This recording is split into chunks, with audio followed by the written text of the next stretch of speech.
CPM കേന്ദ്ര committee അംഗം EP Jayarajan BJP-യിൽ ചേരാൻ ആഗ്രഹിച്ചിരുന്നതായി AP അബ്ദുള്ളക്കുട്ടി ജയരാജനുമായി ചർച്ച നടത്തിയിരുന്നെന്നാണ് അബ്ദുള്ളക്കുട്ടി പറഞ്ഞത്. എന്നാൽ BJP ജയരാജനെ സ്വീകരിക്കാൻ തയ്യാറായില്ല എന്നും അബ്ദുള്ളക്കുട്ടി പറയുന്നു.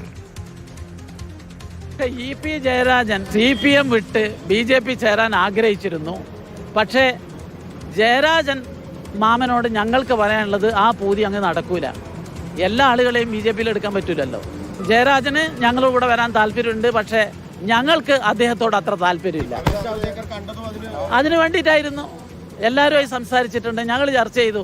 ജയരാജൻ വേണ്ട എന്നാണ് പൊതുവുള്ള വികാരം.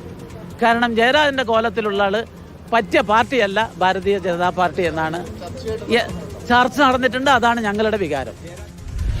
ഫെലിക്സ് വിവരങ്ങളുമായിട്ട്. ഫെലിക്സ്, ജയരാജന് താല്പര്യമുണ്ടായിരുന്നു, പക്ഷെ ഞങ്ങൾക്ക് താല്പര്യമില്ലായിരുന്നു. എത്രത്തോളം വിശ്വാസയോഗ്യമാണ് രാഷ്ട്രീയ സാഹചര്യങ്ങളും പ്രതികരണങ്ങളും ഒക്കെ ചേർത്ത് എങ്ങനെയാണ് അബ്ദുള്ളക്കുട്ടിയുടെ ഇപ്പോഴത്തെ ഈ ആരോപണം അല്ലെങ്കിൽ വെളിപ്പെടുത്തൽ അതിനെ നമുക്ക് കാണാൻ കഴിയുക?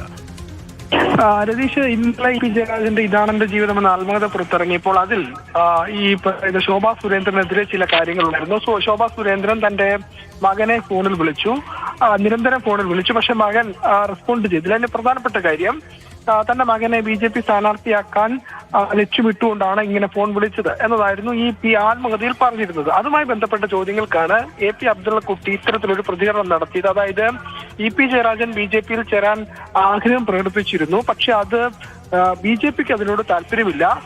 എല്ലാവരെയും സ്വീകരിക്കുന്ന പാർട്ടിയല്ല BJP. അതുകൊണ്ട് EP ജയരാജനുമായി ചർച്ച നടന്നുവെന്ന് ശോഭാ സുരേന്ദ്രൻ നേരത്തെ വ്യക്തമാക്കിയതാണ്. അത് വീണ്ടും അബ്ദുള്ളക്കുട്ടിയും ആവർത്തിക്കുന്നു. ചർച്ച നടത്തിയിരുന്നു, പക്ഷേ വേണ്ട എന്നൊരു തീരുമാനത്തിലേക്ക് പാർട്ടി എത്തി എന്നതാണ് ഇപ്പോൾ AP അബ്ദുള്ളക്കുട്ടി വ്യക്തമാക്കുന്നത്. ആത്മകഥയിലെ ഈ പരാമർശം പുറത്തു വന്നതിന് പിന്നാലെയാണ് ഇത്തരമൊരു പ്രതികരണം BJP-യുടെ ദേശീയ ഉപാധ്യക്ഷന്റെ ഭാഗത്തുനിന്നും ഉണ്ടായിട്ടുള്ളത്.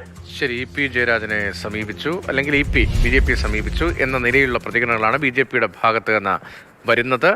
അതിന് പിന്നാലെയാണ് ഞങ്ങൾ സ്വീകരിക്കാൻ പക്ഷേ തയ്യാറായിരുന്നില്ല എന്നുകൂടി കൂട്ടിച്ചേർത്ത് പറയുന്നത് ഇപ്പോൾ AP അബ്ദുള്ളക്കുട്ടി. ഫെലിക്സ് ആണ് വിവരങ്ങൾ നൽകിയത്.